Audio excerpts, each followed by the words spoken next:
சரி. பிரியமானவர்கள், நாம் இப்பொழுது திருவிருந்து ஆராதனைக்கு நேராக வந்திருக்கிறோம். அதற்கு முன்பாக ஒரு வேத பகுதியை நான் வாசிக்கிறேன். யாத்திராகமும் 12:11. அதை புசிக்க வேண்டிய விதமாவது, நீங்கள் உங்கள் அறைகளில் கற்றை கட்டிக்கொண்டும் உங்கள் கால்களில் பாதரட்சை தொடுத்து கொண்டும் உங்கள் கையில் தடி பிடித்து கொண்டும் அதை தீவிரமாய் புசிக்க கடவீர்கள். அது கர்த்தருடைய பஸ்கா. பிரியமானவர்களே, இப்பொழுது நாம் திருவிருந்தை அனுசரிக்க போகிறோம். இது எதன் அடிப்படையில் இருக்கிறது என்பதை நாம் அறிந்து கொள்ள வேண்டும். இது முழுக்க இது தேவனுடைய கிருபையினால் நிறைந்திருக்கிறது என்பதை இது வெளிப்படுத்துகிறது. இப்பொழுது இங்கே அப்பம் இருக்கு, திராட்சை ரசம் இருக்கு. இதை எதை வெளிப்படுத்துகிறது அப்படின்னா, கர்த்தராகிய இயேசு கிறிஸ்துனுடைய சரீரத்தை அந்த அப்பம் வெளிப்படுத்துகிறது. நமக்காக சிந்தப்பட்டிருக்கிற அந்த இரத்தத்தை அந்த பானம் நம்மளுக்கு அதை வெளிப்படுத்துகிறது. அப்போ இது முழுக்க இது எதை சார்ந்தது அப்படின்னா, கர்த்தருடைய கிருபையை சார்ந்தது. தேவன் நமக்காக செய்து முடித்த நன்மைகளை நாம் அதை எடுத்து அதை நாம் புசித்து அதை நம்முடைய சொந்த சம்பத்தாக மாற்றுகிறோம், அது நம்முடையதாக மாற்றுகிறோம். ஆகவே தான் இந்த பகுதியில் சொல்லப்படுகிறது பாருங்க, 11ஆம் வசனத்தில் கர்த்தருடைய பஸ்கா. 1 கொரிந்தியர் 5ஆம் அதிகாரம் 7ஆம் வசனம் சொல்லுகிறது, ஏனெனில் நமக்காக நம்முடைய பஸ்காவாகிய கிறிஸ்து நமக்காக பலியிடப்பட்டிருக்கிறாரே. இது எதை வெளிப்படுத்துகிறது அப்படின்னா, இது நம்முடைய கிறிஸ்து, நம்முடைய இயேசு கிறிஸ்து நமக்காக ஒரு பஸ்காவாக அவர் பலியிடப்பட்டிருக்கிறார். அவருடைய சரீரத்தை கொடுத்திருக்கிறார். தொடர்ந்து இந்த வேத பகுதியை வாசித்தீங்கன்னா, அந்த ராத்திரியில நான் எகிப்து தேசம் எங்கும் கடந்து போய் எகிப்து தேசத்தில் உள்ள மனிதர் முதல் மிருக ஜீவன் மட்டும் முதற் பேராக இருக்கிறவைகள் எல்லாம் அதம் பண்ணி எகிப்து தேவர்கள் மேல் நீதியை செலுத்துவேன், நானே கர்த்தர். பாருங்க, பஸ்கா அங்கே பலியிடப்பட்டிருக்கிறாங்க. ஒரு ஆட்டுக்குட்டி எடுத்து அதை நெருப்புனால சுட்டு ரத்தத்தை அவங்க நிழற்கால்களை தெளித்து அதை அவர்கள் தீவிரமாக புசிக்க வேண்டும். அதை எதை வெளிப்படுத்துகிறது அப்படின்னா, இந்த உடன்படிக்கை, இந்த புதிய உடன்படிக்கை. ஒரு நாள் கிறிஸ்து வரப்போறாரு, மரிக்க போறாரு, கல்வாரி சிலுவையில பாவங்களுக்காக நீதியை செலுத்த போறாரு. முழுக்க கர்த்தருடைய கிருபையினால் இது ஆக போகிறது. பாருங்க, 430 வருஷமாக அவர்கள் எகிப்து தேசத்தில் அவர்கள் அடிமைப்பட்டிருக்கிறார்கள். பார்வோன் அவர்களை தொடர்ந்து பிடிக்கணும்னு நினைக்கிறாரு, அவர்களை வெளியே விடக்கூடாதுன்னு நினைக்கிறாரு. அவர்கள் அடிமை தண்டத்தில் இருக்கிறார்கள்.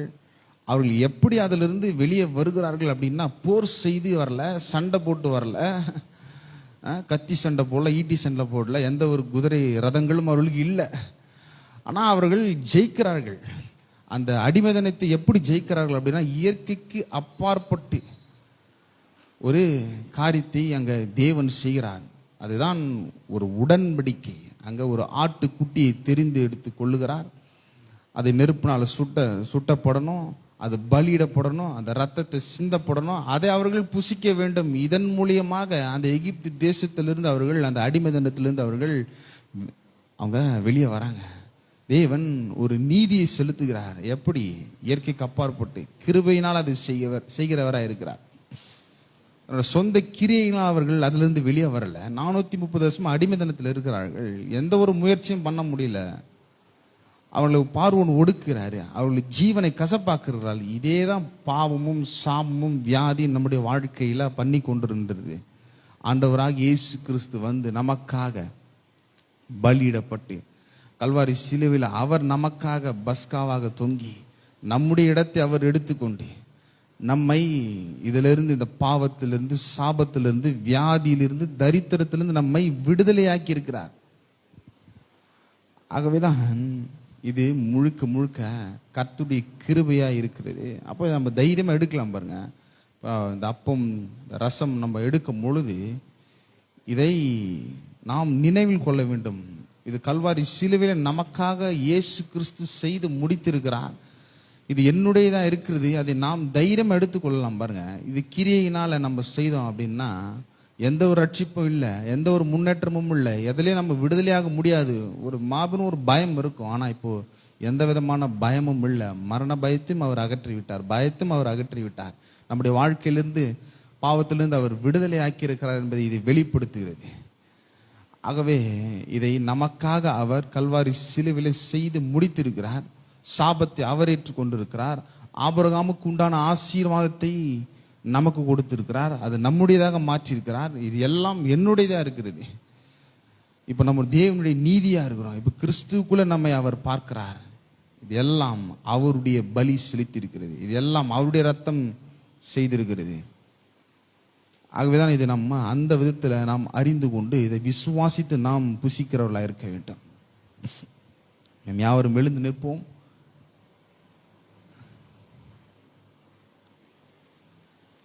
யாவரும் எழுந்து நிற்போம். முதலாவது நம்ம ஜெபிப்போம். ஸ்தோத்திரம் ஆண்டவரே, ஸ்தோத்திரம் ஸ்தோத்திரம் ஆண்டவரே, நன்றி செலுத்துகிறோம் ஆண்டவரே. பரலோக பிதாவே, குமாரனாகிய இயேசுவின் நாமத்தில் முடத்தில் வருகிறோம் ஆண்டவரே. ஸ்தோத்திரம் ஆண்டவரே, நீ நல்ல தேவன் ஆண்டவரே. கல்வாரி சிலுவையில் நீர் எனக்காக எங்களுக்காக நீர் மரித்த நோக்கம் ஆண்டவரே, நாங்கள் நன்றாக இருப்பது ஆண்டவரே, நாங்கள் நன்மைகளை புசிப்பது ஆண்டவரே.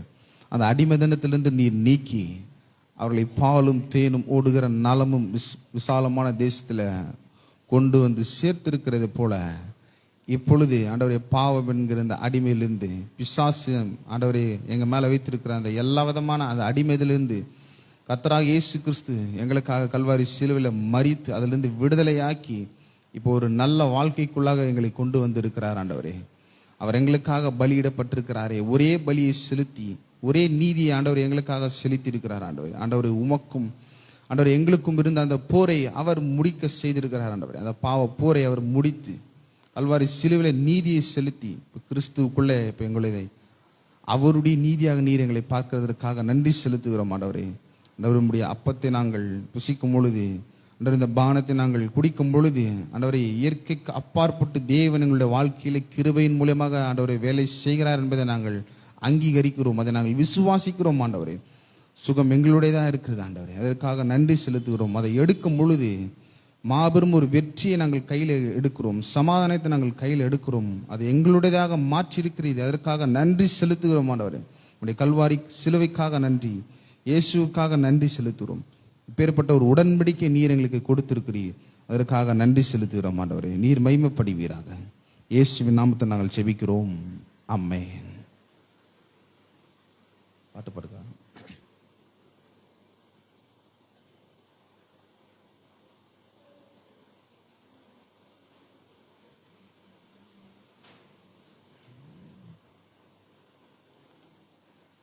ஆட்டுக்குட்டியானவரே, ஆட்டுக்குட்டியானவரே, ஆட்டுக்குட்டியானவரே, எனக்காக பலியானி.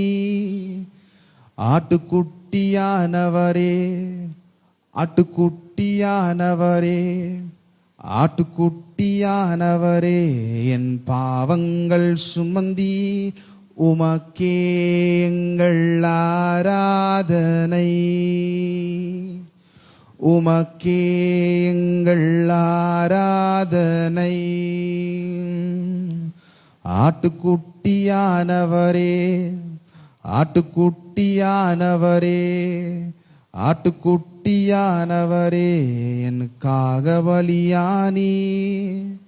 ஆட்டுக்குட்டியானவரே, ஆட்டுக்குட்டியானவரே, ஆட்டுக்குட்டியானவரே, என் பாவங்கள் சுமந்தி உமக்கே எங்கள் ஆராதனை,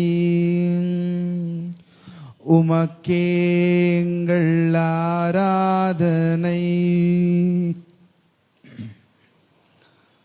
நான் உங்களுக்கு ஒப்புவித்ததை கர்த்தரிடத்தில் பெற்றுக்கொண்டேன். என்னவெனில், கர்த்தராகிய இயேசு தாம் காட்டி கொடுக்கப்பட்ட அன்று ராத்திரியில அப்பத்தை எடுத்து ஸ்தோத்திரம் பண்ணி அதை பிட்டு, நீங்கள் வாங்கி புசியுங்கள், இது உங்களுக்காக பிற்கப்படுகிற என்னுடைய சரீரமாக இருக்கிறது, என்னை நினைவு கூறும்படி இதை செய்யுங்கள் என்றார். நாம் யாவரும் அப்பத்தை புசிப்போம்.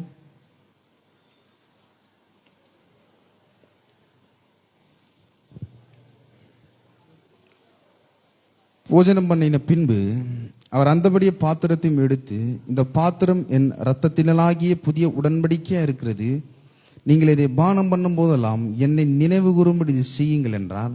ஆகையால் நீங்கள் இந்த அப்பத்தை புசித்து இந்த பாத்திரத்தில் பானம் பண்ணும் போதெல்லாம் கர்த்தர் வருமளவும் அவருடைய மரணத்தை தெரிவிக்கிறீர்கள். நாம் யாவரும் பானம் பண்ணுவோம்.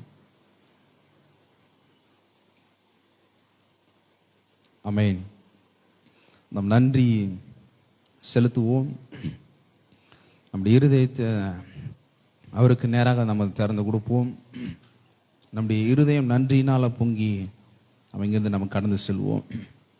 ஸ்தோத்திரம் ஆண்டவரே, நன்றி ஆண்டவரே, நன்றி செலுத்துகிறோம் ஆண்டவரே, நன்றி ஆண்டவரே, ஸ்தோத்திரம் ஆண்டவரே. பரலோக பிதாவே, குமாரனாகிய இயேசுவின் நாமத்தில் முடத்தில் வருகிறோம் ஆண்டவரே.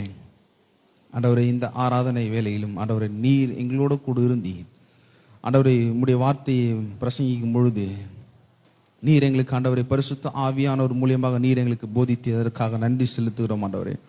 நாங்கள் ஆண்டவர் ஒன்றுக்கும் கவலைப்பட வேண்டிய அவசியம் இல்லை ஆண்டவரே.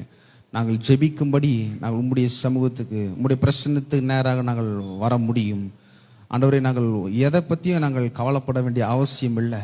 முதலாவது உம்முடைய ராஜ்யத்தையும் உம்முடைய நீதியும் தேடும் பொழுது அவைகளெல்லாம் எங்களுக்கு கூட கொடுக்கப்படும் என்று நீர் சொல்லியிருக்கிறதற்காக நன்றி செலுத்துகிறோம். எங்களுக்கு வேண்டியவைகள் என்னதென்று எங்களுடைய பரமபிதா அறிந்திருக்கிறார். அவர் எங்களுக்காக என்னவென செய்வார், அதற்காக நன்றி செலுத்துகிறோம் ஆண்டவரே. நாங்கள் உம்மை நம்புகிறோம் ஆண்டவர். உம்முடைய கிருபையில நாங்கள் நம்புகிறோம். உம்முடைய கிருபை, உம்முடைய இரக்கம், உம்முடைய அன்பு எங்களுடைய வாழ்க்கையின் மீது இருக்கிறதற்காக நாங்கள் எதை பற்றி நாங்கள் கவலைப்பட வேண்டிய அவசியம் இல்லை.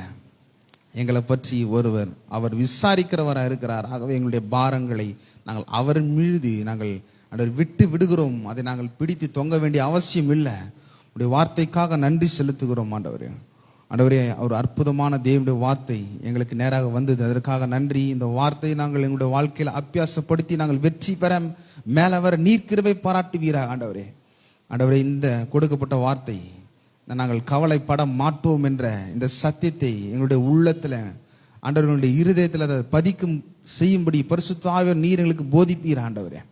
இதை ஆண்டவர் இந்த சத்தியத்தை ஆண்டவரே ஒவ்வொருவரும் அவர்களுடைய குடும்பத்திலும் தனிப்பட்ட வாழ்க்கை ஆண்டவரே முறையிலும் வேலை ஸ்தலங்களிலும் எல்லா பகுதிகளிலும் அவர்கள் அந்த சத்தியத்தை ஆண்டவரை நடைமுறைப்படுத்தி வெற்றி ஆண்டவரை பெற்று ஒரு புதிய மனிதர்களாய் மேலே வரும்படி நீர் கிருபை பாராட்டுவீராக.